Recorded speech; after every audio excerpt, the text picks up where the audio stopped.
پرانے زمانے کی بات ہے کہ ایک تاجر تجارت کی غرض سے بغداد پہنچا۔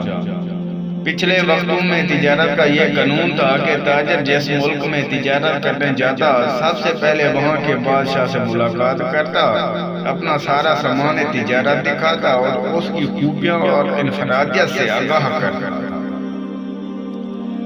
چنانچہ اس تاجر کو بھی بغداد پہنچنے کے بعد بادشاہ کے دربار میں پیش کر دیا گیا۔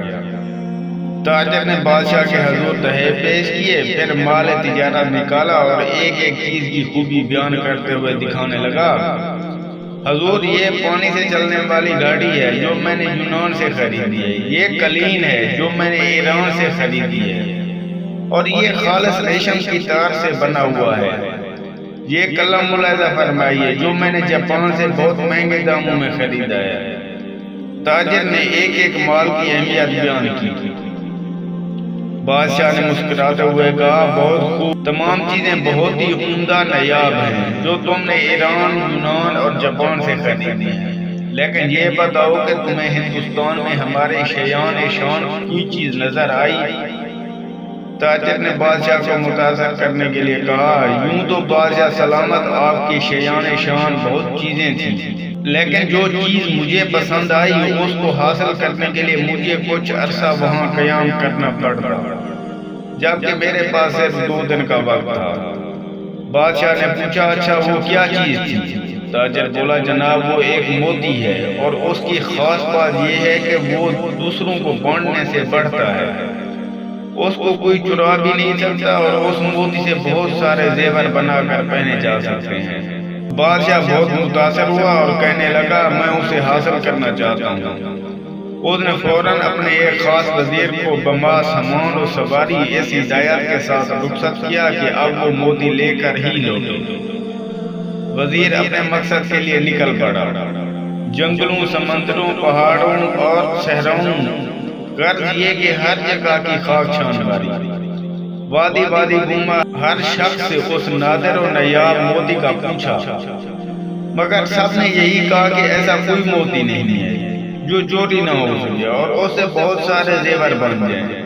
لوگ اس کی بات سن کر ہنستے اور کہتے مسافر پاگل ہو گیا ہے۔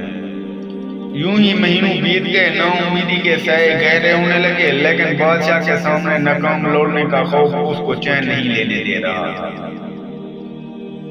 وزیر نے ہر ممکن کوشش کر لی ایسا موتی مل جائے، لیکن یہ نہ ملا، تو اس نے واپسی کا ارادہ کر لیا۔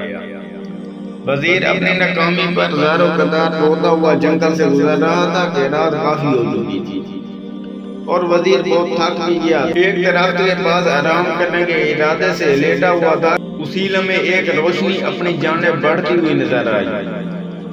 پہلے تو وزیر ڈر گیا، مگر پھر ایک آواز نے اس کو حوصلہ دیا، ارے نوجوان ڈرو مت، میں ایک درویش ہوں، بتا تیرے ساتھ کیا مسئلہ ہے؟ تو مدتوں کا تھکا ہوا مسافر معلوم ہوتا ہے، بتاؤ میں تیری کیا مدد کروں؟ وزیر نے اپنی داستان کہہ سنائی کہ اسے جس موتی کی تلاش تھی وہ کہیں نہیں ملا۔ درویش وزیر کے سامنے آ چکا تھا اور وہ وزیر کی بات سن کر بے ساختہ ہنسنے لگا، پھر بولا، افسوس کہ تو نے عقل سے کام نہ لیا اور محض ایک موتی کی تلاش میں مہینوں مارا مارا پھرتا رہا۔ وزیر بولا، درویش میں تمہارا مطلب نہیں سمجھا، وہ موتی دراصل علم کا موتی ہے، لیکن تم اس کی ظاہری شکل کو تلاش کرتا رہا۔ علم تو ایک ایسی شے ہے جسے ہزاروں نام دیے جا سکتے ہیں، کہیں اسے پھلدار درخت کہتے ہیں تو کبھی سورج سے تشبیہ دی جاتی ہے اور اسے سمندر بھی کہا جاتا ہے، لیکن اسے کوئی چرا نہیں سکتا۔ لیکن اسے زیور بنانے والی صفت وزیر نے حیرت سے پوچھا۔ درویش نے مسکراتے ہوئے کہا، علم کی بہت ساری صفات ہیں، تم اسے موتی کی صورت میں کیوں تلاش کرتے ہو؟ یاد رکھو، ہر شے کی تصدیق کا تعلق اس کے نام سے نہیں بلکہ اس کی اندرونی خوبیوں سے ہوتا ہے۔ اس طرح علم بھی ایک نایاب موتی ہے کہ جس سے یہ حاصل ہو جائے وہ اس سے ایسے ہی سج جاتا ہے جیسے انسان زیور پہن کر سجتا ہے، اور اسے کوئی چرا نہیں سکتا، بلکہ یہ تو بانٹنے سے بڑھتا ہے، گھٹتا نہیں۔ وزیر بڑے درویش کی باتیں سن رہا تھا، بالآخر اس بات کا قائل ہو گیا کہ واقعی علم ایک ایسا موتی ہے جس کے پاس ہو وہ دراصل دنیا کا سب سے قیمتی زیور کا مالک بن جاتا ہے۔ وزیر نے درویش کا شکریہ ادا کیا، جس کے بعد درویش وہاں سے چلا گیا۔ اب وزیر بہت خوش تھا اور اپنی کامیابی کے گیت گاتا ہوا اپنے ملک روانہ ہو گیا۔ وہاں پہنچ کر اس نے بادشاہ کو علم کے موتی کے بارے میں بتایا اور سمجھایا، تو بادشاہ بھی درویش کی بات کے قائل ہو گیا کہ صرف علم ہی وہ موتی ہے جسے کوئی چرا نہیں سکتا۔